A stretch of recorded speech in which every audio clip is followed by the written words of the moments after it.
Yeah, I heard that too. I said, "Oh, good." At this time, I'd like to call the Nashville Town Council meeting to order for the June 18th meeting. Would you please stand for the pledge? I pledge allegiance to the flag of the United States of America and to the republic for which it stands, one nation, under God, indivisible, with liberty and justice for all. Let us pray. Heavenly Father, we just thank you for this day, and we just want to invite you into this meeting. Lead us, guide us, give us your wisdom so that we can make the best decisions for the town of Nashville. Amen. Amen. The first item on our agenda are the minutes of the June 3rd meeting. Did you find any corrections to those? If not, do I hear a motion to approve those minutes? Move to approve. Is there a second? Second. All those in favor, let it be known by saying aye. Uh-huh. I want, The additional item? what, the audit? Yeah, can you get a motion and a second? Oh, to I add need a that? motion for us to add one item to our agenda. Do I hear, it's with our audit contract, do I hear a motion that we add that to our agenda? I make that motion. Oh, Second. Okay, all in favor say aye. Aye. It's Aye. added. And I'd like to say we are missing one council member this morning, but he was not able to attend. The next item on our agenda, first item on our agenda, is the sewer service agreement.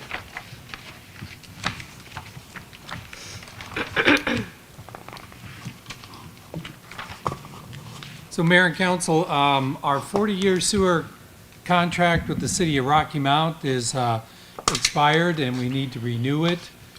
In the packet is another 40-year agreement with the city of Rocky Mount to receive and treat the town of Nashville sewage. The agreement is nearly identical to the current one, with the exception the volumes that we're allowed to send have been increased. So if you've had a chance to look in your packet, we had in there a history on, I forget which page it is, but it's after the service, page 53, which shows highlighted in the bottom on the yellow what our sewer charges have been, or volumes have been with the city of Rocky Mount. And currently, the contract we had it limited at 775,000 gallons per day average. And as you can see from that sheet that was added at the bottom, we've exceeded that almost every year for the 7 years listed there. I think we've exceeded it 5 of the 7 years on the average daily volume sent. So the City of Rocky Mount has agreed to increase that to 1 million gallons. Also, another change in the contract is we put in the language that we've been operating under but wasn't in the contract. From time to time when we get heavy rain, our system fills up and sends more water, wastewater to Rocky Mount, and it floods out the metering station on Old Carriage Road. The meter in the big concrete vault goes underwater. When that happens, we don't get any meter readings, and we use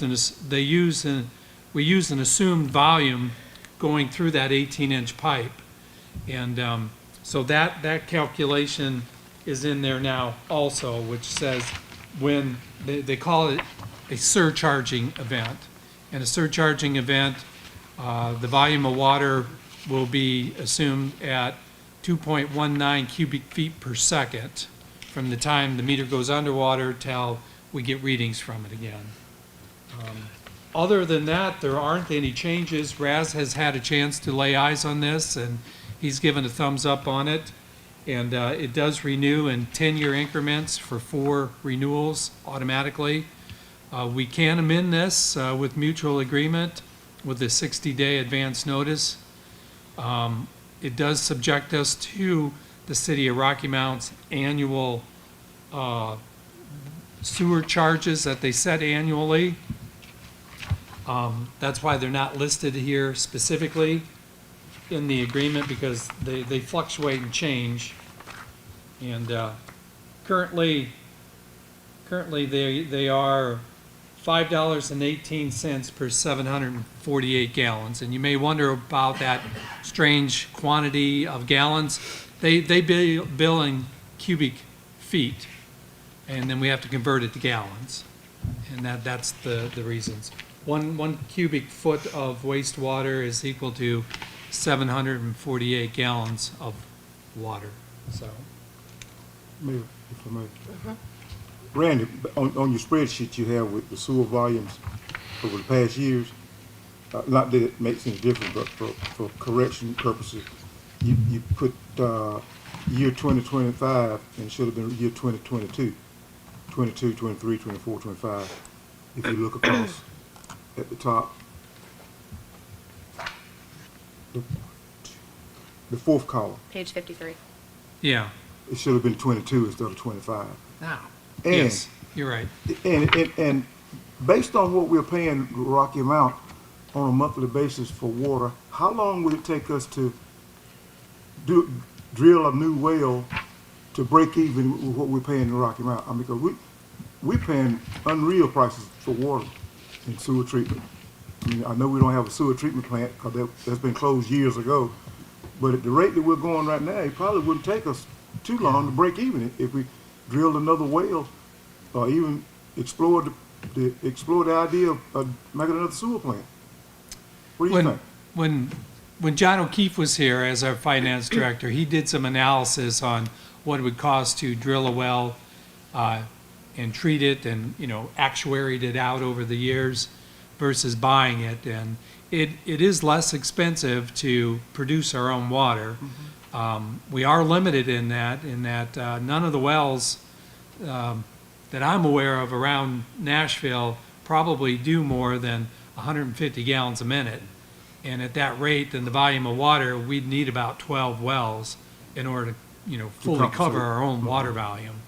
Well, I'm not looking to cover it all, but to reduce our volume that we're having to pay. And I think we do. I think we got two possible sites for putting a well, don't we? We do.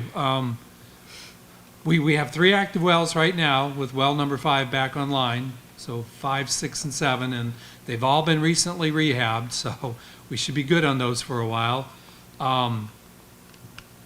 When we approved the Harvest Creek subdivision off Breedlove Road, Right. Marv Sheeran agreed that he would give us a 1-acre lot in that subdivision for a future well. So I talked to him last week about that, and he's having his attorney prepare a warranty deed to transfer ownership of that lot to the town. And then we can get C.J. Cornett with ARM, our well company, to do an assessment of that site. I don't know exactly what they do, but he's a geologist, and they determine if it's a good well site or not. And then if it is favorable, then they'll do a test well, and we'll see the quality of the water that comes out of there. So Now we also had a lot on the south side of town too, didn't we? well, we have well number 8, which was drilled out on Cook Road in the West Nashville Commerce Park. That was no good. But that one has tested positive for a chemical that was used to treat tobacco years and years ago, and it's still there. So, yeah, I'm sure if we look around, we could find another location for another well site on the Well, south. I was referring to the intersection right there at 58 and Old Spring Hope Road as you go out of town. I thought we had a lot that was a possible lot to the right of the intersection there in that field, but I may be wrong. But some years ago, there was some talk about putting a well on that side of town in that property. Okay. Well, we But I can don't take a know look who at that. owns the property. But I think it's the time is now with Rock. We can't keep depending on Rocky Mount because we don't know what they're gonna do. And if we had our own well, at least we could reduce our dependency on them a little bit anyway. That's true. Mayor, if I may, I had a question about this. In looking at the usage that we have for the sewage in gallons per day, it looks like we've already exceeded that new number 2 times in this chart that you gave. Yeah. So I'm assuming we have to pay additional charges if we go over the allotted amount? Yeah, the contract has language for that. In the 7 years that I've been here, they've never charged us for going over. Oh, they have? No, they I would haven't. either up that number or take out that language. Or in our renewal periods, reassess how much we are allowed to send over there. Okay. Just to have it in writing in case they do decide to start charging us for that. So if we need to make an adjustment, do it every 10 years. Yeah. before we renew. Because we're only growing, we're not getting any smaller. That's right. But thankfully, we're tightening up our system too, True. with the sealing that we're doing of the manholes. I mean, you can see it in the numbers at the bottom of the page. It's having an effect. I mean, we're actually growing in number of sewer users, and theoretically, should be sending more sewage to Rocky Mount, but you can see by the numbers, we're sending less because we're sealing the I up in our system. But with all the new homes we got coming to Nashville, Yeah. it's going to increase our water consumption as well as our sewer Yeah. bill going to Rocky Mountain. And I had asked Kevin Varnell to crank the numbers quick based upon the number of lots that we've approved in the new subdivisions. And with our system fairly sealed up, that 1 million gallons per day should suffice. He was figuring, an average 4-bedroom home, figure 300 gallons per day per home. So it came in, at about 862,000 gallons a day. Well, I guess if they get to update their charges for what they're going to be charging us each year, maybe we get to update the sewage allotment each year. Because if we are just basing it on what we've approved right now and not what we are going to approve in the next 40 years, I think that number is going to be far too low. Yeah, it could be. But the 1 million gallons per day should suffice for everything that we've already approved. Right. All of Cardinal Woods, which is 240, the 180, the 88 townhomes, the 180 subdivision on the golf course. I've even included in there the townhomes that the golf course redeveloper wants to build. Hasn't come to us with that yet, but it should be sufficient for now. And like I said, we can increase that. It's been done in the past 40 years 3 times. We just need to give them notice and a reasonable explanation of why we need more volume. And it won't be unreasonably withheld. Any other Mayor, questions? yeah. Okay. So, I know we're sealing and making a difference. Is there anything else we can do to reduce? Or another sewage option we to, Well, once we get all the manholes sealed up with CTR coatings, which, that $1.5 million grant we got through Nash County, I'm hoping we get that all finished up this year and have them all squared away. Whatever's left then, we can, in our asset inventory assessment that Matt Gay and Associates did, they've identified several sewer lines that probably have I infiltration and inflow into them, and we can slip line those. And in fact, the last part of our sewer I asset inventory assessment, we got about $78,000 left, and that's what we're going to do. We're going to clean and televise, and the televising of those sewer lines will tell us if we need to slip line them or not. That's the next step after we get the manhole sealed. We actually go and televise and seal our sewer mains that may be leaking. Other than that, a lot of towns have found with still relatively high I, it's coming from the service lines. From each house to the main, they have leaks in them. And I'm not sure how you tackle that problem. There is technology available to slip line those. Most of them are only 4-inch lines. But those service lines are owned by the property owners of the homes and the businesses. So it gets a little confusing as to who's going to incur the cost on that if they need to be done. And in some cases, it's far less expensive just to put in a new PVC sewer line than it is to slip line the old one that's there. But that would be the third and final step in really tightening up our system if we need to do that. there's no other system we can do to in-house without building a complete treatment facility. Is that the understanding? There's no other substation that can be built that would reduce or anything? No, it really went. One thing in these numbers too, we don't have Atlantic Natural Foods operating anymore, so our sewer surcharges, there's language in here, if we exceed certain threshold for total suspended solids, TKNN, CBO, and CBDs, that we get hit with a surcharge or a penalty. Since Atlantic Natural Foods is offline, we haven't come anywhere close to any of those thresholds anymore. So that's somewhat good news. I mean, not good news that Atlantic Natural Foods isn't operating anymore, but good news we're not subject to sewer surcharges anymore. But, you know, the last 3 years, we made them pay for their own sewer surcharges because we were sampling them there at their plant, so they were paying their fair share for it. And one last question. The map on page 52, it doesn't really matter, but I want to understand it. So the green line going west is us, and then to the right is not. Is that right? That's right. And then the red doesn't mean anything? It's just our ETJ, and the blue is, well, the town limits of city of Rocky Mount and the town of Nashville. And those aren't 100% accurate anymore. Well, the red's ETJ? Yeah, Does that include Rocky Mount ETJ? it does. Okay, all right, that makes sense. Okay, all right. I'm sorry, the blue is the ETJ, the red is the city and the town limits. Of both towns. Yeah, Okay, all right. but the green is the dividing line north and south. Okay. Do we have a fund, or are there any grants out there that would help us, getting back to the well thing, to assist the town with drilling a well or trying to get a new, what you call it, sewer station? There are, I know it would be challenging to get permitting to do our own sewer treatment plant anymore, because they really, NCDEQ has pushed for the last 20 years to regionalize sewer treatment.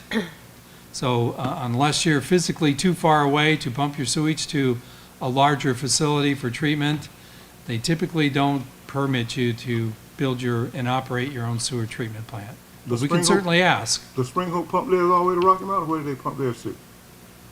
They treat theirs in Councilman, they treat theirs in Spring Oaks. Yeah. They have their own treatment plant. But they didn't decide to regionalize with the Southern Dash Plant. I think they're the only ones in Nash County that treat their own, small town. Can't we ship ours to them? Wouldn't it be cheaper? It's uphill. It would be, yeah, well, you pump up here. You can, I mean, it would increase their revenue income, and it may possibly reduce ours. Yeah, I know, Nash County is an effort underway to put one in the southern part of Nash County for Bailey and Middlesex. That's shorter, that's longer than Rocky Mountain. Yeah, I think something we need to look at as far as water. certainly can. That's all I have. Well, this is a 40-year agreement, Yeah. so Let's don't wait till we'll year have some 40. time. Let's don't wait till year 40. Any other questions or concerns? If not, do I hear a motion to approve Resolution 2025-19, a new 40-year sewer service agreement with the City of Rocky Mount for treatment of the town's wastewater sewer? I think so long as we aren't going to receive additional charges if we go above that maximum gallons per day. So if we tighten up that language, or if we can be assured that it won't be charged, I make that Yeah. motion. If we're tracking this and see we're getting close to that million gallons a day, we can ask for an increase in that volume. Okay. Second. All those in favor, let it be known by saying aye. Aye. Motion carries. The next item on our agenda is the Golden Leaf Grant. So, Mayor and Council, as you know, June 6th, the town was awarded a $500,000 Golden Leaf Grant to extend the town's water system up Red Oak Road in support of the UNC Health Nash's new medical facility at 540 Red Oak Road. And in the packet is the agreement for that we're required to execute and return.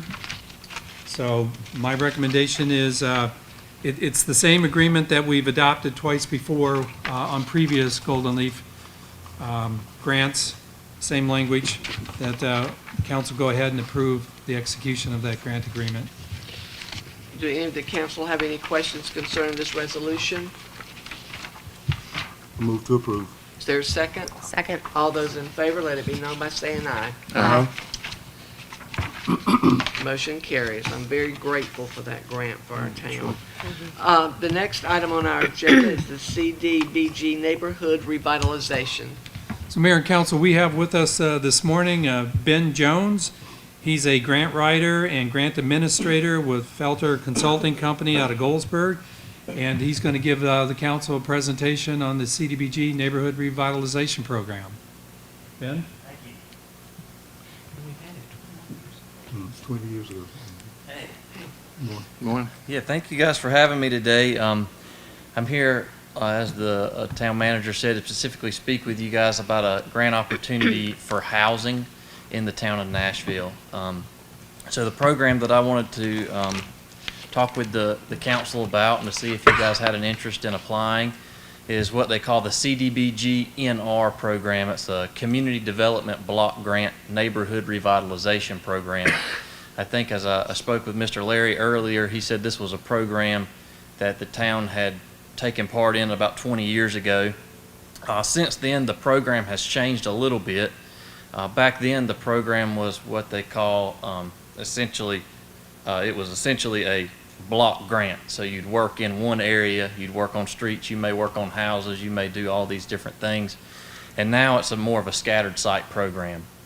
So with the program now, the requirements for it are is we can work on low income areas and houses. And there's a threshold set by HUD for the county, and the applicants must be below that point. And then we also have to work on owner occupied houses.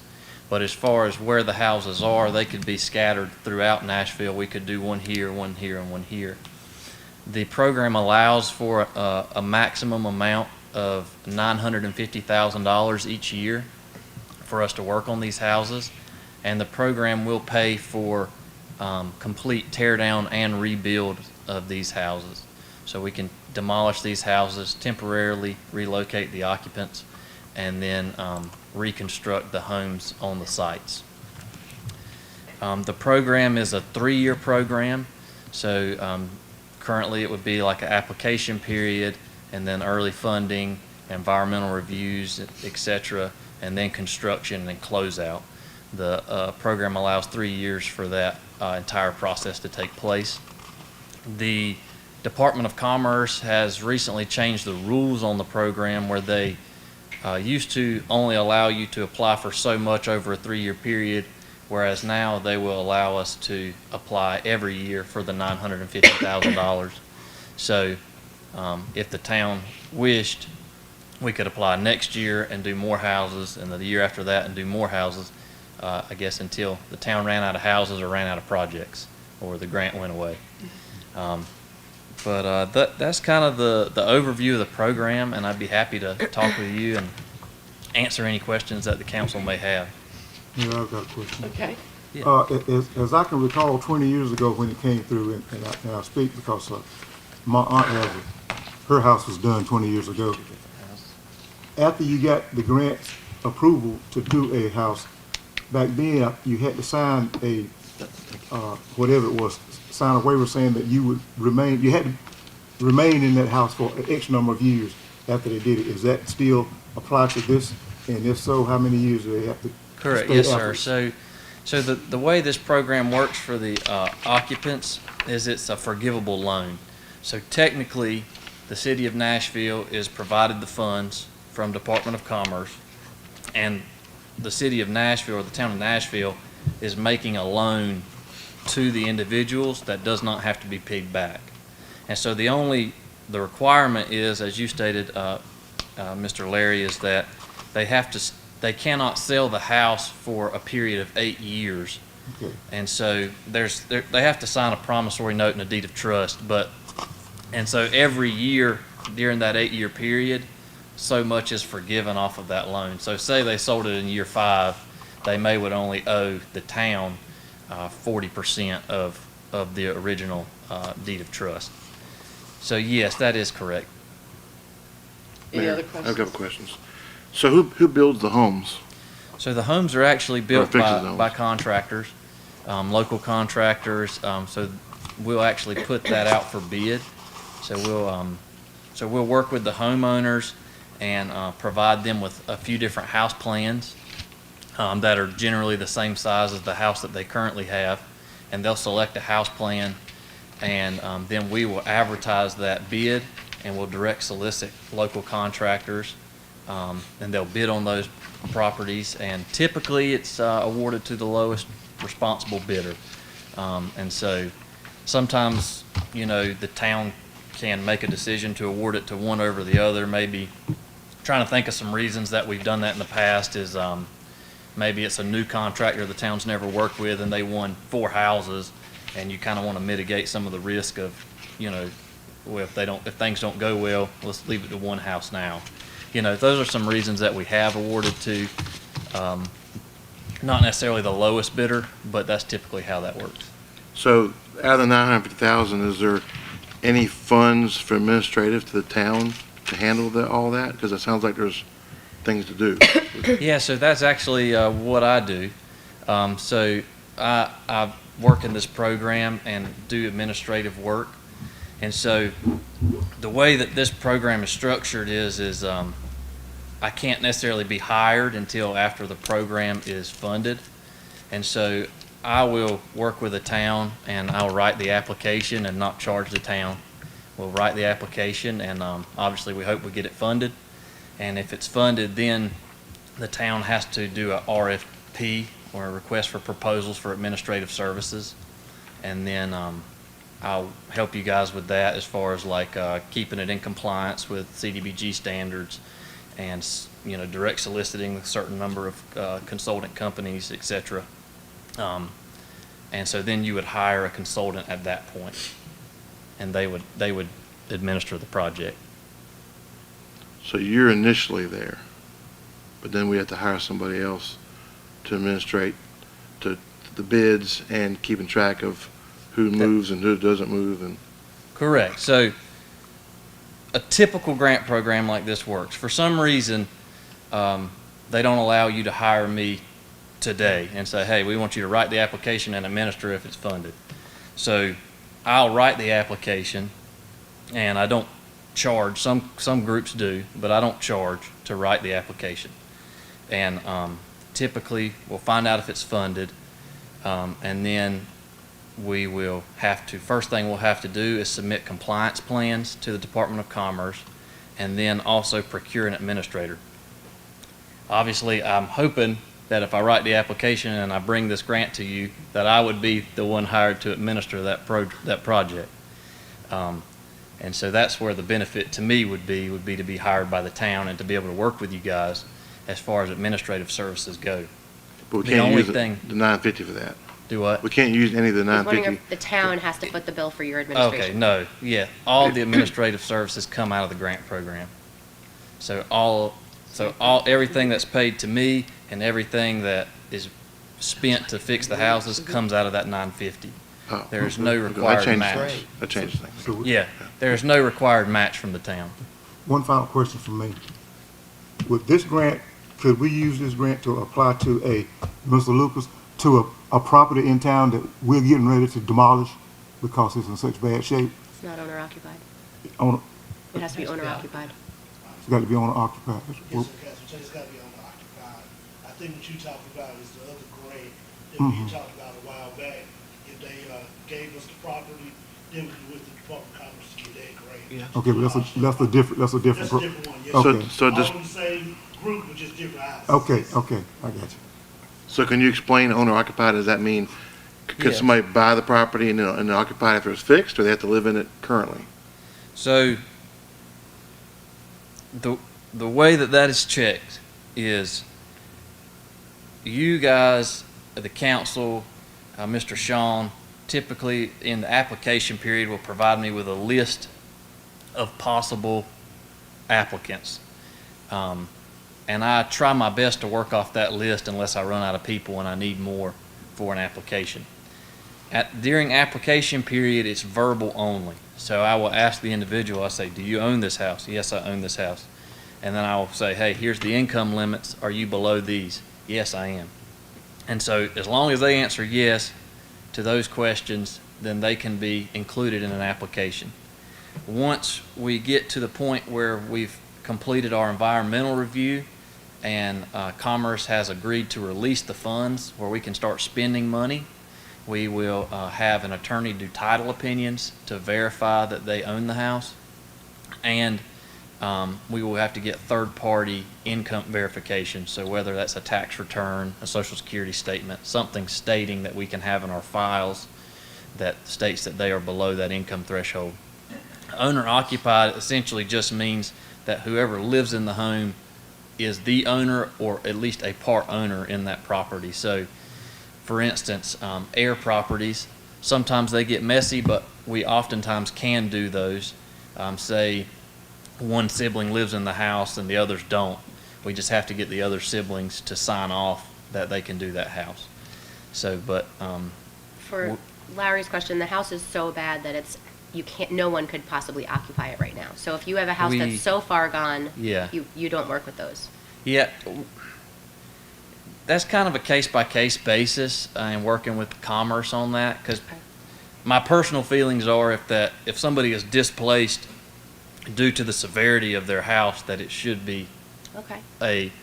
a qualified house. I think that's kind of a case-by-case basis I can take to Commerce. We have done those in the past, like for instance, in a town we had a fella that was living in a camper outside of his house because he couldn't live in his house. And so like in that case, but like if they owned another house and they just had this house that was in bad shape, probably would not be acceptable. So prior to the grant, receiving the grant, you mentioned a lot of things, like lawyers and environmental, and so who pays for all that The grant pays prior for to the it. grant? The grant. So if the grant is So- not received, what happens? Then there's be no charge. So as I stated, I'll write the application for the grant, and I don't charge anything to write that. So if we don't get any money, then we say, okay, well, we'll try again next year. You know what I mean? And so there's no funds coming out of the town. So the other information, the lawyers and the environmental stuff, comes after you receive the grant? That comes after you Okay. receive the grant. So once the grant is funded, at that point, the only thing that you can pay is admin out of the admin budget. So for things like doing environmental reviews, getting compliance documents together, things like that, that's prior to funds being released. After we complete the environmental review document and we submit that to Commerce, we also submit a request for release of funds, essentially saying, hey, we've finished this environmental document. We feel that there's no negative impact to the environment to complete this project. We're asking that our funds are released so that we can spend it on lawyers, asbestos inspectors, demolition, reconstruction. And then they'll say, yes, I agree with your document. We've released your funds, and they'll send the town a letter saying your funds have been released.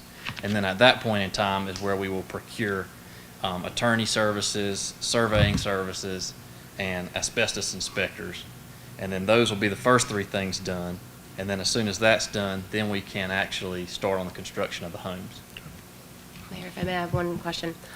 We've talked a lot about tearing down and reconstructing, but I see in here too that there's also rehabilitation. So I guess you do an assessment to say, is it worth it to rehab it versus tearing it down? Correct. Yeah. So the program can do either of those things. I think that's kind of what makes this program somewhat unique. Is a lot of programs will not completely tear down and rebuild a house, but it also has a extensive rehab option. So you can spend up to $72,000 on a house for rehab. And really that kind of just depends on the severity of the home. They kind of have like a threshold of if it's going to cost so much money to rehab it, then just rebuild it kind of thing. And typically, we can find enough houses that are in bad enough shape that we're typically doing full reconstruction programs.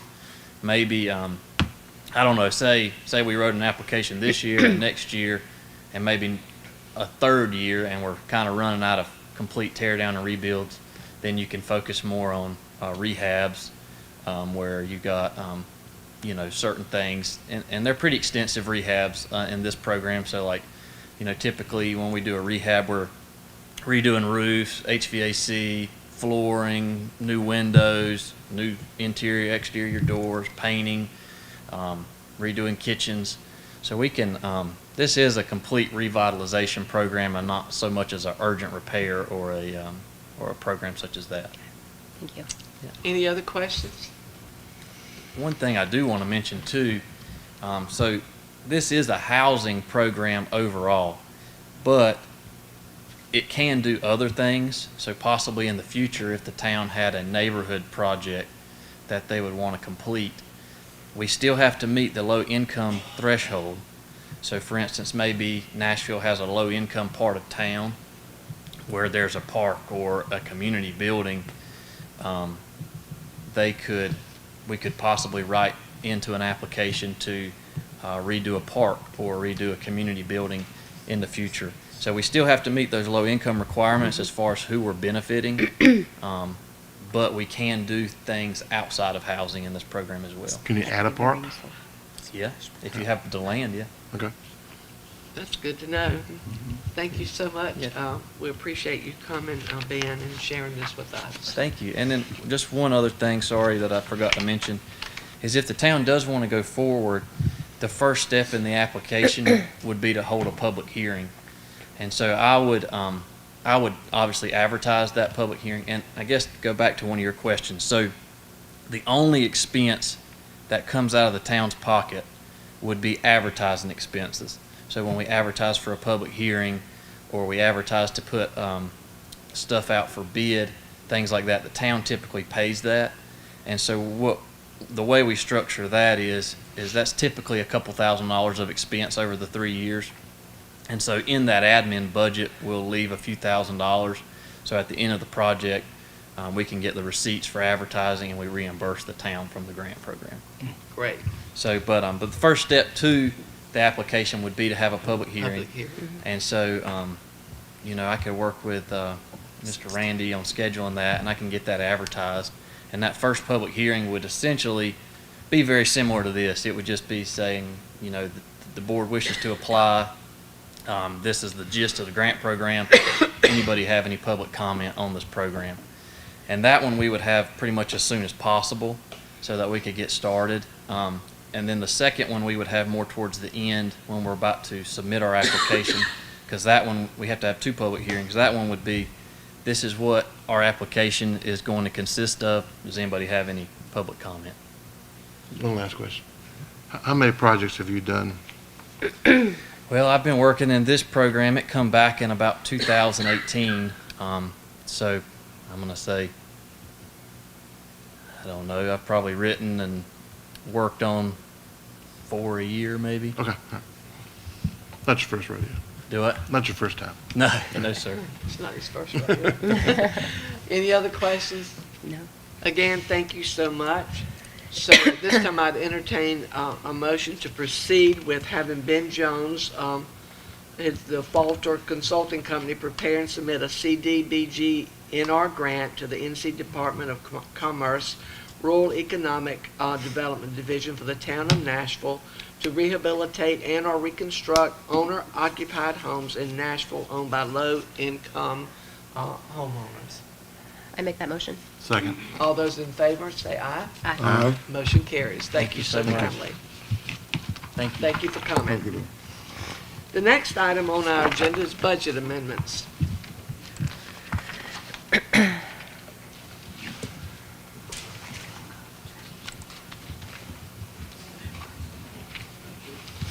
He's a nice human fellow. Good afternoon.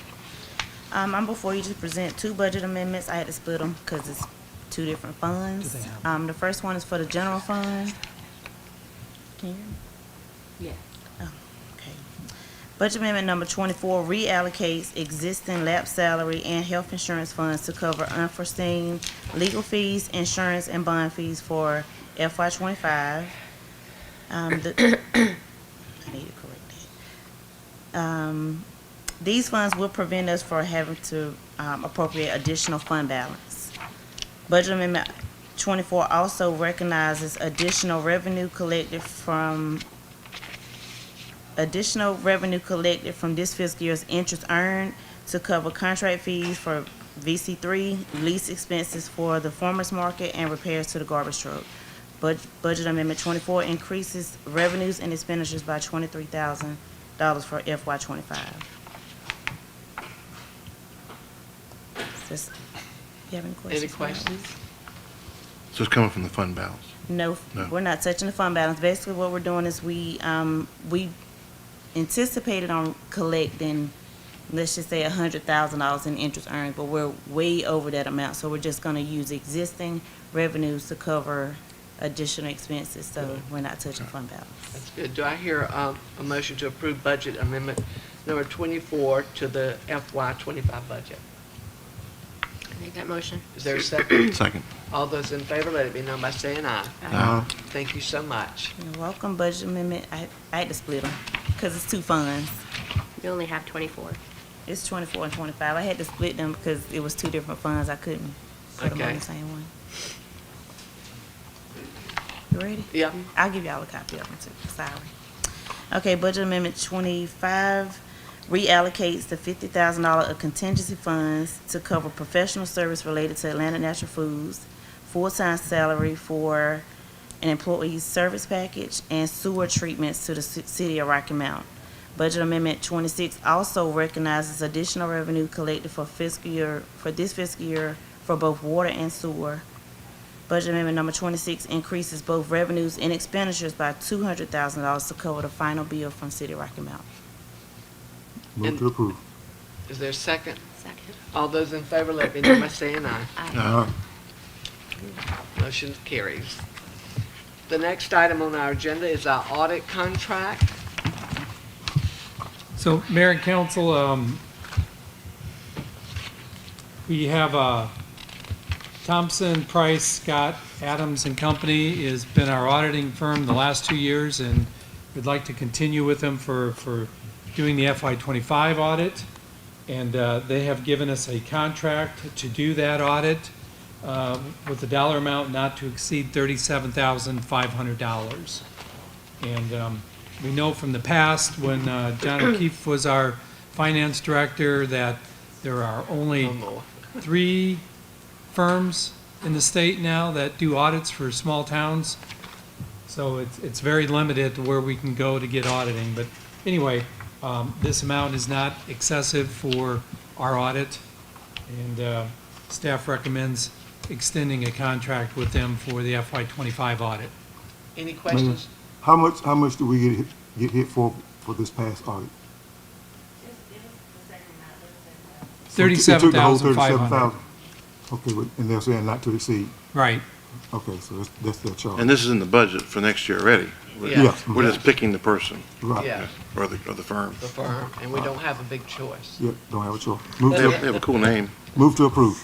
There's a second? Second. All those in favor, let it be known by saying aye. Aye. So we approve that the resolution 2025, a contract with Thompson, Price, Scott, Adams and Company to conduct our town's 25 audit for the cost of $37,500, the limit. Any questions? Any input about anything, concerns? Before we close out, it's not that many people in here, most of our town employees, but I had a great surprise this morning. I rode by our newly constructed fire department, and it looks like a fire department this morning. It The does. lettering is already on it, and the trucks are in there, and really, we've reached a milestone, and we And- need to congratulate everybody that had a hand in working with that. But I think that's now a finished product, I do believe, except for one item I discussed with you. But the fire department looks like a fire department now. It is labeled.